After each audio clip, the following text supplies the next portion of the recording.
and welcome to this episode of Candid Conversation with Rudy Sutherland and Rudy Sutherland. I am your host for the show, Rudy Sutherland, and I am a serial entrepreneur by occupation and a small business advocate by passion. My partner for the show, who also doubles as my father, is a retired corporate executive and a small business owner in his own right. And so without any further ado, I want to, first of all, ensure that Mr. Sutherland is online. Mr. Sutherland, are you there? Yes, I'm here, and welcome to everyone. Okay, well, today's topics, we actually got two topics that we're gonna cover today. The first one is the Texas border and the implications that it has, both from the presidential election standpoint, i.e., Mr. Trump, and then also the implications and the realities of Texas putting its own border patrol in place for the state of Texas. Then we're going to shift gears to somewhat of a presidential topic or a political topic that also intersects with the small business community, and that is the issue that currently surrounds the Export-Import Bank and the Republican Party's efforts to literally shut it down, despite some of the obvious benefits that it represents to the small business community. But we'll get into greater detail on that. But first, let's start off with the Texas border. Before I go into what I really believe are some of the fundamental issues with Texas establishing its own border patrol, and what I believe is some of the strategic rationale talking points for it that are not really hitting the mainstream media. I wanted to give you an opportunity to tell us what your thoughts are on the Texas border and whether or not you think it makes sense for Texas to take the bull by the horns and establish its own border patrol, or if there should simply be a greater push to have the federal government do what it's supposed to do in the first place.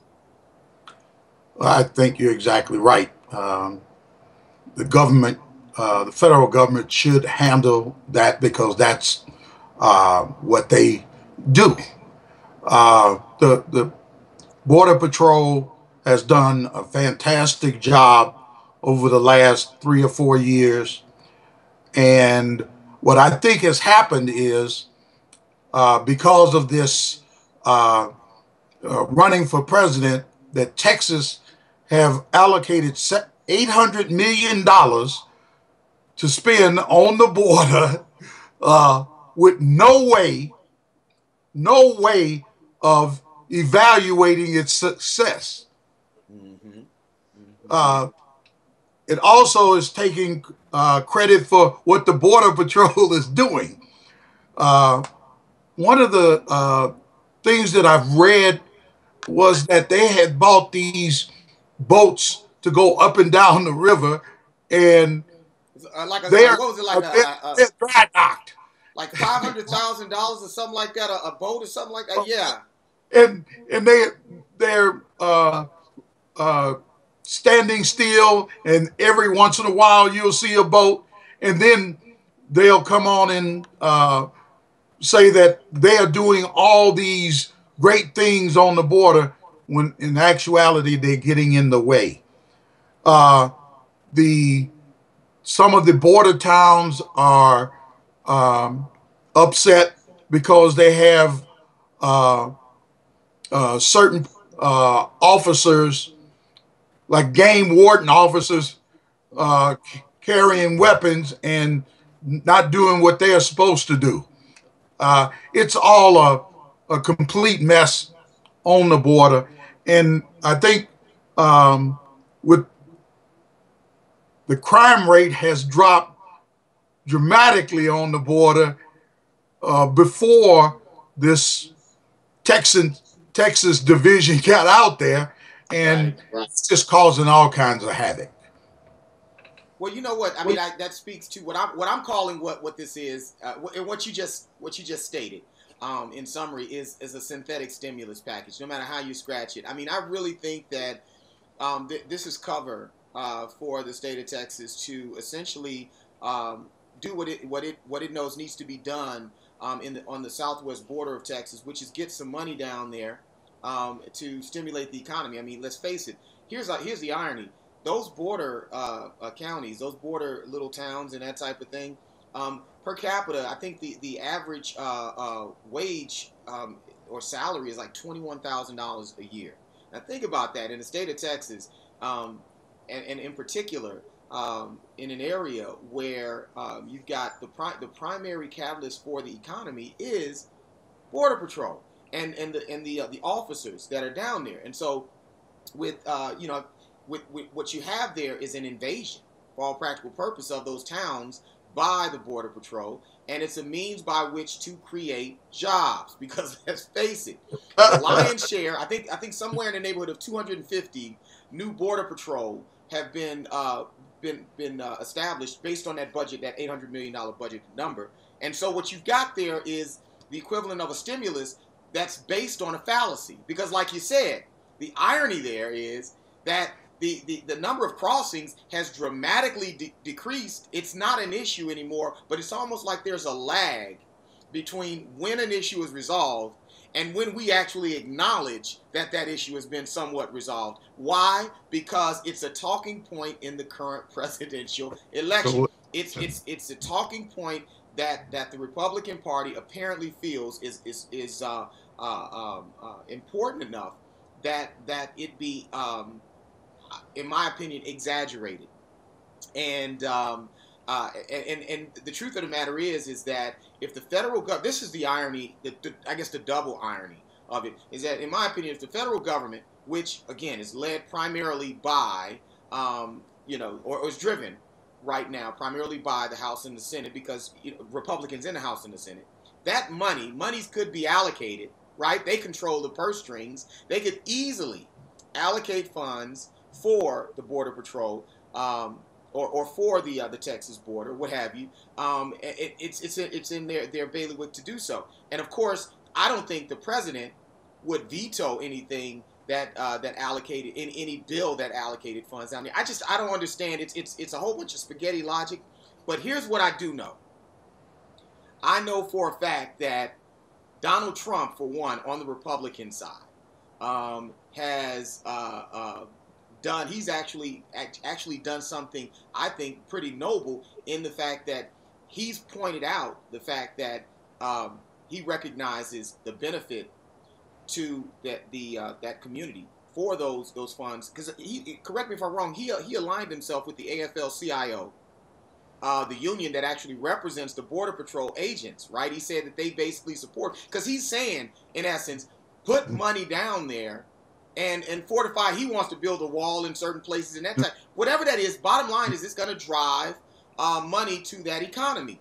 But here is now the Democrats, the union, and this is what I don't like about unions, the AFL-CIO in particular, is that even though they support him saying what he said, objectively and for the record, they have distanced themselves from him. Why? Because they can't get something from him if he's just saying, we're going to give you the money. They want something specific. So by being obstructionists in the process, they're wanting to get something more than just the stimulus to the economy. And that's what gives unions a bad name. It's the leadership and the management within the unions that I think that create a corruptive element and make people feel bad or give people a bad taste about unions. Well, another thing too is they put a data center down there that was not even needed, and like you said, they are basically putting jobs down there that's not needed, and they have no way. They have no way of reporting how well they're doing, because they do not have anything in place. Well, here's the thing. I mean, well, hold up, wait a minute. It's as simple as this. Nobody has thought to come up with a common sense metric to say, okay, this is how many people. Because here's what would happen if they actually did. It would actually blow up in their face, because it would demonstrate that there really isn't that big of a problem if they had a metric. But here's what they do have. Here's what I recognize. those Border Patrol personnel, they have to have somewhere to eat. They have to have somewhere to sleep, right? And they will be buying things. And so if you're that local economy, if you're smart about it, right? You're saying, just them being here is a good for us. Because, per capita, it's going to, at least the business is there. Now, for the people there might not be that much of a, the citizenry, there might not be that much of a benefit. Because let's face it, what you have is high-skilled jobs coming into a place that if they only have a $21,000 salary median average, that means that, it's a low-skill area of the state. But Right. that said... They're hiring skilled workers to do the job, so it's really not helping the people as far as jobs are concerned. But it is kind of helping the economy down there. Right, the tax base. Because you know what? Hey, check this out, man. I read somewhere that the city hall, for instance, and I think it's El Dorado or El Dorado, El Durango, one of those places. Bottom line was the city hall was built back in the 1800s, and it was made out of old boats or something like that. And that's one of the benefits of this money coming down there, is that they were able to now, because of the increase to the tax base, they were able to build a new city hall, right? Perhaps my thought is some of the civil amenities, water, the parks, things of that nature, the quality of life, if they spend the money right, should certainly improve down there. But these are effects that they didn't even think of when they did this. But see, here's the other. But here's what I don't understand. Right, you got these Mexican cartels down there, meanwhile, that are smuggling people and heroin and drugs through these towns, and they're continuing to do so. So now, even though you've got this influx of new personnel, these new agents, and even though you've got all of this money going down there, our focus, and this is, like I said, I think we're just a warped society in this area of thought. I can see where you're focusing on the smuggling and that type of thing. Is Donald Trump talking about any of that? No, he's talking about immigrants. Immigrants. Yeah. Hell. So yeah, man, I'm at a loss for understanding how it is that we somehow, some way, as a body populace here in America, are actually buying into, for all practical purposes, what essentially boils down to a line of bullshit when it comes to immigration, and not calling, calling these guys out for what I say. Like I said, I'm calling the Republican Party out for making a mountain out of a molehill, as the case may be, for their own political benefit. This is Texas. Yeah. And as long as we have people like Mr. Cruz or Senator Cruz, we have politicians that have just thrown their constituents to the lion and saying, well, we're going to do what we want to do. We're going to deal with our ideology. We're not going to deal with our constituents, what our constituents need. Well, hold up. Now, that goes down. That's a good segue into the the export import bank situation, because here's what's happening.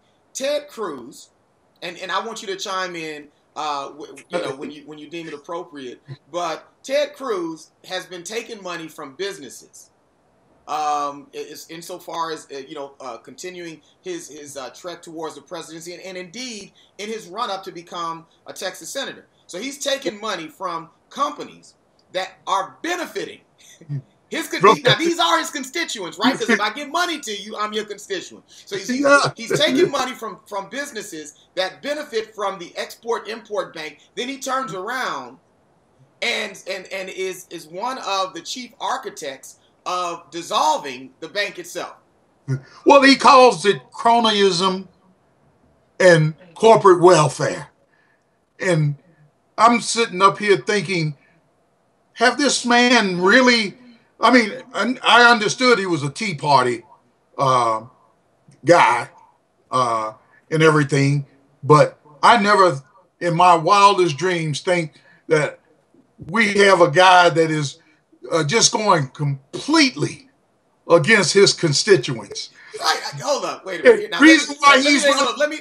is because he knows he's not going to make it as senator again. Well, He hold on. knows. Now, wait a minute. I don't want to throw the baby out with the bathwater just on that end, as so far as him getting back in as Senate, because I honestly believe he ran for the Senate to become a candidate for the presidency. I don't believe for one hot second that this guy ever intended a lifelong trek through the body politic as a senator. I think he had designs on running for president all along. Otherwise, why be the extreme obstructionist and create all the ill will that he did with his fellow Republicans as he did when he first got in? But check this out. Here's I want to add clarity to what's happening with the Export-Import Bank and why it's so important for small businesses to recognize what's happening here as an alarm bell for our livelihood if we allow this to happen collectively. Essentially, the argument by the Republican Party is that the Export-Import Bank benefits bigs, Fortune 500 companies, to a greater extent than it does small businesses or anyone else. And so, therefore, rather than modify or restructure the bank, it's better to just dissolve it altogether. Now, I want to explain to you exactly what's happening here. And what the fundamental argument is true. 70%, or perhaps, give or take 5% of that, goes to 70% of the banks that are guaranteed, of the bank loans that are guaranteed by the Export-Import Bank. And by the way, the Export-Import Bank is the equivalency of what, or performs the equivalent of what the SBA does for small business in loan guarantees. So essentially what happens is a bank wants to give a loan to, let's say, Boeing. And Boeing is probably the best example because they are a beneficiary, one of the major beneficiaries of the Import-Export Bank. But a bank would, let's say, on face value, lend to Boeing at, say, 5%.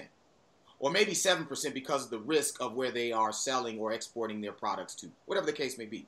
What happens is when the Export-Import Bank guarantees the loan, then that takes some of the risk off the table, and thus the bank that's making the loan can now lend at a lower interest rate. So where Boeing would normally, let's say, pay 5 to 7%, they now will pay 3 to 5, or maybe less, because the Export-Import Bank is absorbing some of that risk. Now, that in and of itself is true, and so as a consequence, what the Republican Party is now saying is that that's corporate welfare. Well, guess what? That's happening in many other areas of the government, tax-wise, tax relief-wise, and so forth. Why you want to pick on this one, I don't know. But here's what the other argument is. Well, let me. Wait a minute. Although 70% of, let's say, the bank loans go to larger companies, because let's face it, they need more money when they take out a loan. They may need $2-3 billion guaranteed, whereas small businesses, on the other hand, represent 70%, let's say,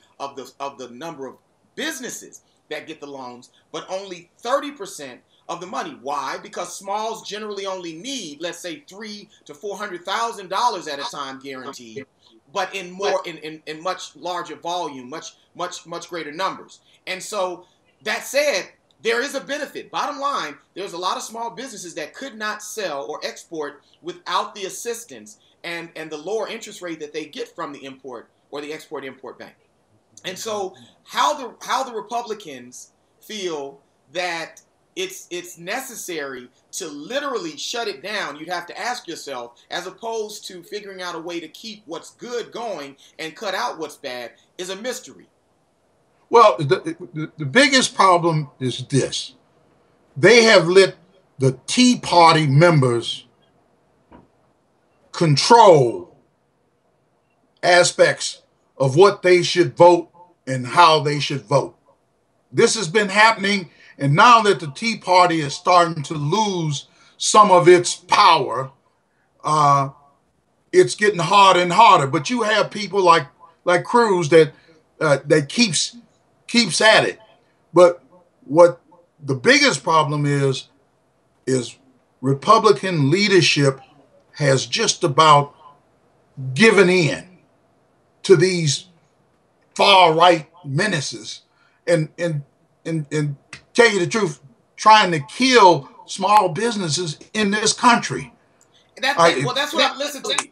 Listen to me. This is again. This is where I run out of steam on understanding, because again, the Republican Party has billed itself out, has branded itself again as the champion for Main Street, as the champion for small business. Now, here's what I'm saying to you is my conspiracy theory on this. Now, by the way, the Democrats are not far behind on this issue, because there are even some Democrats, one of which is Bernie Sanders, which I don't get at all. Bernie Sanders actually supports this. He's an independent. Go ahead. He's not a Democrat. He ain't never been a Democrat. He's an independent. Yes, he is. I don't care what he calls himself.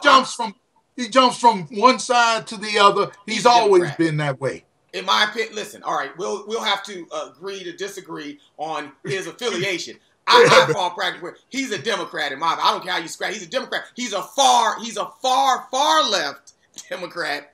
All right. Well, I'm pointing the wrong way. Oh, you trying to say far left? socialist? But anyway, listen. Here's my conspiracy theory. Let me tell you something. Okay. The main reason why the Republican Party is willing to throw all the benefits of the Export-Import Bank out the window is plain and simply because the major beneficiaries of it, those corporations, simply do not give the amount of political contributions. They're not paying their fair share. It's almost like a shakedown, man. And I believe that that's the primary reason why why the Export-Import Bank is literally being held hostage by the because the whole pool of individuals that's driving the closure of the Export-Import, all of them are presidential candidates. They're senators that on the Republican side are running for the presidency, from Cruz to Trump and all the rest of these guys. I'm sorry, not Trump. I take that out. But from Marco Rubio, Cruz, all of these guys, if you look at the list of folks on the Republican side that are trying to close down or threatening to close down the Export-Import Bank, they are all current presidential candidates. Okay, right. And I don't think that's a coincidence. So anyway, so that's my conspiracy theory. Just think about it, because they can't get their way with the budget. They're going to shut down the government anyway. And the Import-Export Bank is part of it. Right. I think, let me just say this. I think that, again, I'm just wanting to point out the fact that, as small business owners, we don't have a champion in a party. I just want to point that out, and that we have to choose our champions at an individual by individual level, because I've got a lot of my own personal, I would call them informal small business constituents, who would argue that the Republican Party is the party of small business. And what I'm trying to do is objectively say, listen, if that were true, I would hang my hat on. It would make my life a whole lot easier if we actually did have a whole party that supported small business. But what I'm coming to find out is, the truth of the matter is, we have supporters out of when it's convenient for them. In other words, we have fair weather support from both parties, only when it's convenient. Let me just say this: when people go to vote and they don't have a clue of who they're voting for, that is the biggest problem. And it's not about party. It is about voting for the person that is doing the most for you. And there are people out there, there's Republicans, there's Democrats that are really out there for you. I do not vote, and I suggest to people, do not vote complete Democrat. I don't care who you are. Don't vote complete Republican. Vote for the people that you know are really working for you, and then you will see a change in government. But until that happens, we won't see anything like that. I agree. I think that until we start to block vote intelligently, in other words, when we figure out a way, and I think social media is going to facilitate this down the road, because what you're able to do is you're able to collectively come together with folks, figure out who is in agreement with some of the fundamentals that you are and understands the good for me, even if it's not, even if it's something that you're educating someone else that you've been on a topic that you've been proactive on and they've not, but you're able to persuade them that, listen, it's in our collective best interest if we vote this platform. That will put us collectively on par with some of the groups that are known to do that already, like the elderly, right? They have the elderly have a main Medicare and Medicaid. Yeah, Social Security. Social Security. You threaten those things. But see, the thing about elderly people is we still enjoy reading. See, we don't get all our information from video or other forms, like television and radio. We get ours from all types, paper, magazines, certain programs. Because hold up. It's not only just where you get your information from, in my opinion. It's the fact that you actually consistently vote. but if you're an ignorant voter, you ain't doing yourself no good neither. No. I'm saying it's a two-prong. No, I'm not negating that. I'm saying it's a two-prong. It's the fact that you not only take the time consistently to educate yourselves, but then you follow through with the next step, which is to also vote. Yeah, even when it rains. Yes. Listen, and I think that's what I've seen is that's why when I look at online, I look at the events that politicians go to, particularly since I've been here and had the time to really dial into the Houston and the Texas political landscape. What I see more often than not with events that these guys are taking pictures on and posting pictures to Facebook and that type of thing, it is events where primarily elderly people are present. Why? Because one, elderly people have the time. They're retired. They're not going to work. Two, they can go to these events. And three, they actually will vote. And politicians know what side their bread is buttered on. So what I'm saying is that we need to get some of that. What I'm saying is that the general populace, small business owners, all of the different factions that have a like interest, just like corporations. You better believe that the Fortune 500 have a CEO roundtable, a political CEO roundtable that they attend on a regular basis to, even though they may be competitors, to look at what's in their collective industry best interest. And everybody should vote every year, not every 2 years, not every 4 years, but every year. I vote here Missouri City. I vote in November or whenever there's a position. I read about it because you can go straight to the library here in Missouri City, Mo City, and get anything information on these politicians. And whenever you see where they don't give you any information, you can believe they're trying to hide something. So just make the effort. Now, because you guys heard that. Listen, every year since this guy's been saying this since I was a teenager. So I want you to know that this is not some fallacy. This guy's been eating his own cooking on this note for a long time. He's always told me to be an informed voter. He's always been an informed voter, and that's a consistency that, again, I'm proud of in him. The fact that he calls himself a lifelong Democrat, not so much. But that said, I think, listen, we're winding down. We got about a minute left here. Is there anything else, real quickly, that you want to throw out there or you want to chat about? The only thing that I have to say is take the lesser of two evils. If it comes down to flipping a coin, take the lesser of two evils.